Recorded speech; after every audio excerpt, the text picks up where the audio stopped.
சென்னையில் ஒரு முருங்கைக்காய் 50 ரூபாய்க்கு விற்பனை செய்யப்படுகிறது. ஏன் இந்த விலை உயர்வு? பார்க்கலாம் இந்த தொகுப்பில்.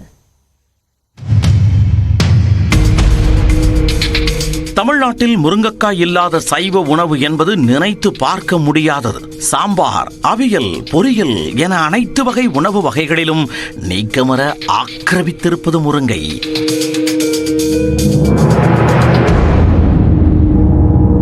வெப்பமண்டல பயிரான முருங்கை சாகுபடியில் ஆந்திரா முதலிடத்தில் உள்ளது.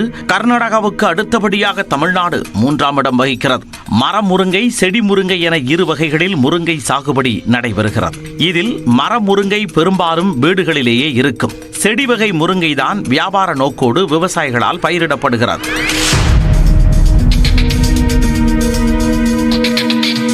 தமிழ்நாட்டில் திண்டுக்கல், ஒட்டஞ்சத்திரம், வேடச்சந்தூர், பன்ருட்டி, கடலூர், விருத்தாச்சலம், திருநெல்வேலி, பட்டுக்கோட்டை, பேராவூரணி பகுதிகளில் அதிகமாக முருங்கை சாகுபடி செய்யப்படுகிறது. பனி மற்றும் குளிர் முருங்கை சாகுபடிக்கு ஆகாது. தமிழ்நாட்டில் தற்போது மழை மற்றும் பனிப்பொழிவு இருப்பதால் முருங்கை விளைச்சல் குறைந்துள்ளது. முருங்கை பிஞ்சுகள் கீழே உதிர்ந்து விழுவதால் கடுமையாக பாதிக்கப்பட்டுள்ளதாக கூறப்படுகிறது.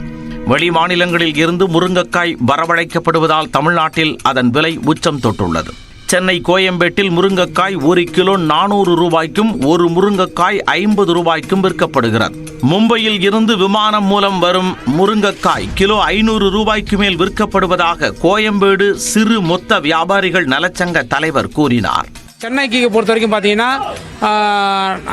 பாம்பேலேருந்தும் குஜராத்லேருந்து மகாராஷ்டிரா பகுதியிலேருந்து அதிக அங்கேருந்து முருங்கை விளைச்சல் இருக்குது. அங்கேருந்து கொண்டு வரதுக்கு கிட்டத்தட்ட 2 நாள்லேருந்து 3 நாள் ஆகுது. இதனால தான் வந்து விலைதாச்சு. அதே முருங்கைக்காய் வந்து ஃப்ளைட்டில் வர வச்சதால ஃப்ளைட்டு முருங்கை வந்து சார்ஜ் அதிகமானதால் 1 கிலோ முருங்கை 400 450 ரூபா, சென்னை புறநகரத்தில் வந்து 500 ரூபா வரைக்கும் விற்பாங்க. ஏன்னா அப்போ தான் விலை கட்டுப்படி ஆகும். உழவர் திருநாளாம் பொங்கல் வரை முருங்கைக்காய் விலை குறையாது என கூறப்படுகிறது.